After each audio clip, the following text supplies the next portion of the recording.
Салата на работнички, чија реконструкција започна во јануари годинава, ќе биде готова до октомври. Ова денес го најави градоначалникот на општина Центар Горан Герасимовски. Тој соопшти дека е задоволен што градежните работи се движат според предвидениот план.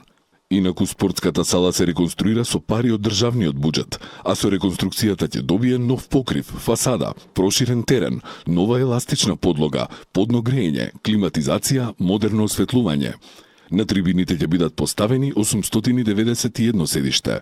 Реконструираната сала треба во иднина да го носи името на легендата на македонската кошарка Лазар Лечиќ. Општина Аеродром и јавното претпријатие Комунална хигиена се скараа. Најпрво, општината на комуналното претпријатие му напиша казна од 88.000 евра, за како што соопштија оттаму континуирано нефункционирање, несоодветно собирање отпад и негрижа за јавната хигиена на територијата на Аеродром. Ова не е политичка одлука, туку институционална санкција заснована на реални пропусти. Жителите на Аеродром секојдневно се обраќаат до нас со поплаки за преполни контейнери, неподнослива нечистотија на улиците во сите населби, иако редовно и уредно ги плаќаат комуналните давачки секој месец, изјави веде градоначалникот Дејан Митески. Тој порача и дека Аеродром нема да биде заложник на туѓа неспособност и најави засилен надзор и нови санкции ако не се подобри состојбата. Од друга страна пак, од јавното претпријатие Комунална хигиена остро реагираа на казната, нарекувајќи ја ефтин политички театар на полуградоначалникот Митески. Тие појаснија дека собирањето на отпадот го работат според оперативен план усвоен од Советот на град Скопје, кој е под контрола на ВМРО ДПМН и коалицијата ВЛЕН.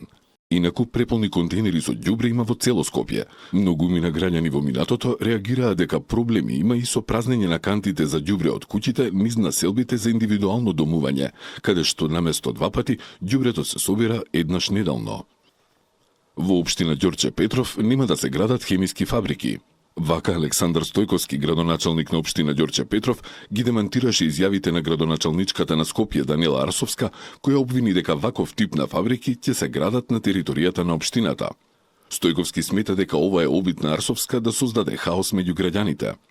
Со тоа што се повикува на изградба на некакви си хемиски фабрики, сака да создаде чувство на несигурност во јавноста и паника помеѓу луѓето.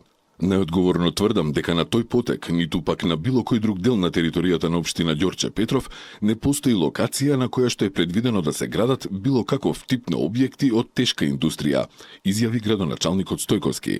Предходно Даниела Арсовска преку соопштение на град Скопје објави дека тие уште во февруари минатата година не дале согласност за градба на 3 индустријски објекти, хемиски фабрики и дополнително над 30 висококатници, со кои ќе се пренатрупал за двојно повеќе бројот на жители дозволени во тој дел на градот. Арсовска соопшти оти проблемот е што хемиските фабрики планирано е да се градат во заштитната зона Нерези Лепенец, каде што се бунарите од кои вода пие цело Скопје.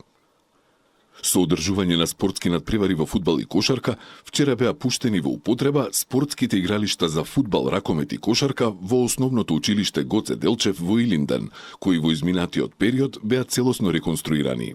Градоначалникот на општина Илинден Александар Георгиевски истакна дека учениците од ова училиште сега имаат комплетно реконструиран и убаво уреден спортски простор, наменет за квалитетно и безбедно одржување на часовите по физичко образование. Во рамки на реконструкцијата поставена е заштитна ограда и метални столбови за осветлување. На игралиштето за мал фудбал, ракомет и одбојка поставени се нови голови, вештачка трева, а на игралиштето за кошарка нови табли и обрачи за кош, додека подот е поплочен со гумирана подлога. Исто така, во рамки на спортските терени поставени се клупи и корпи за отпадоци. Просторот е партерно уреден, со што овие спортски игралишта добија комплетно нов лик, информира од општина Илинден. Средствата за реализација на овој проект се целосно обезбедени од буџетот на општина Илинден. Со одликувањето на заслужни граѓани на Бутел, на свечен настан во Македонската филхармонија, вечерва од 19 часот општината ќе ги отвори деновите на прослава, по повод 20 години од постоењето. Роденденот, како што информира од општината, ќе биде одбележан со низа активности, маалски игри, спортски манифестации и музички концерти. Се реконструираат улици во населбата Новолисиче. Градоначалникот на Аеродром Дејан Митевски денеска излезе на терен за да направи увид во работењето. Се работи на улиците Димитар Македонски и Лавчанска Корија, а од општината најавија дека наскоро ќе почне обновување и на улиците Ернест Телман и крак од архитект Содир Томовски. Вкупната должина на улиците изнесува 1200 метри, а вредноста на целиот проект кој е подржан од владата изнесува 39 милиони денари.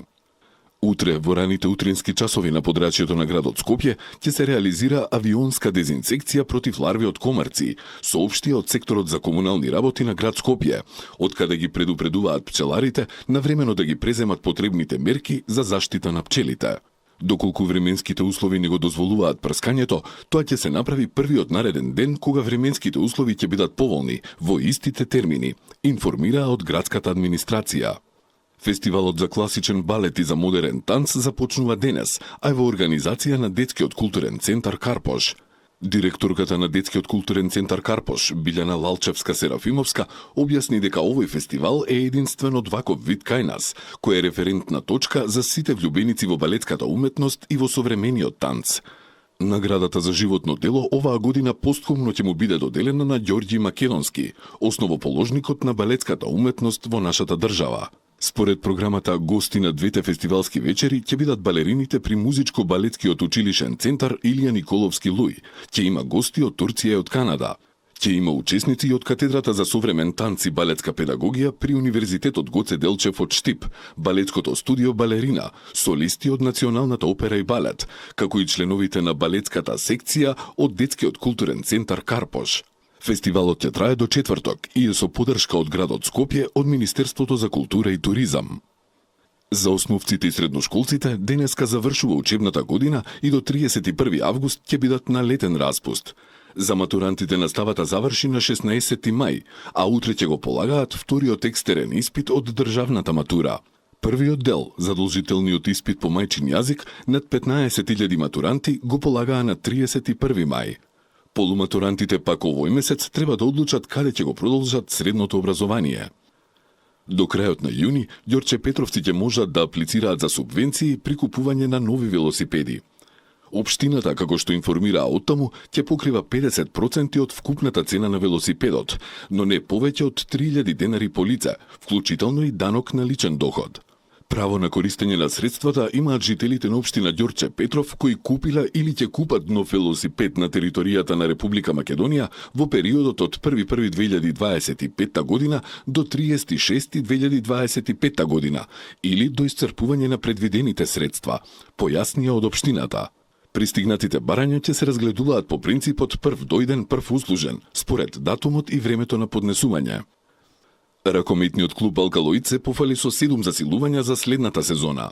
Ненад Костески, Емилијан Ѓорговски и Урош Борзаш доаѓаат од Еврофарм Пелистер, а од Вардар пристигнува пивотот Михаил Аларов.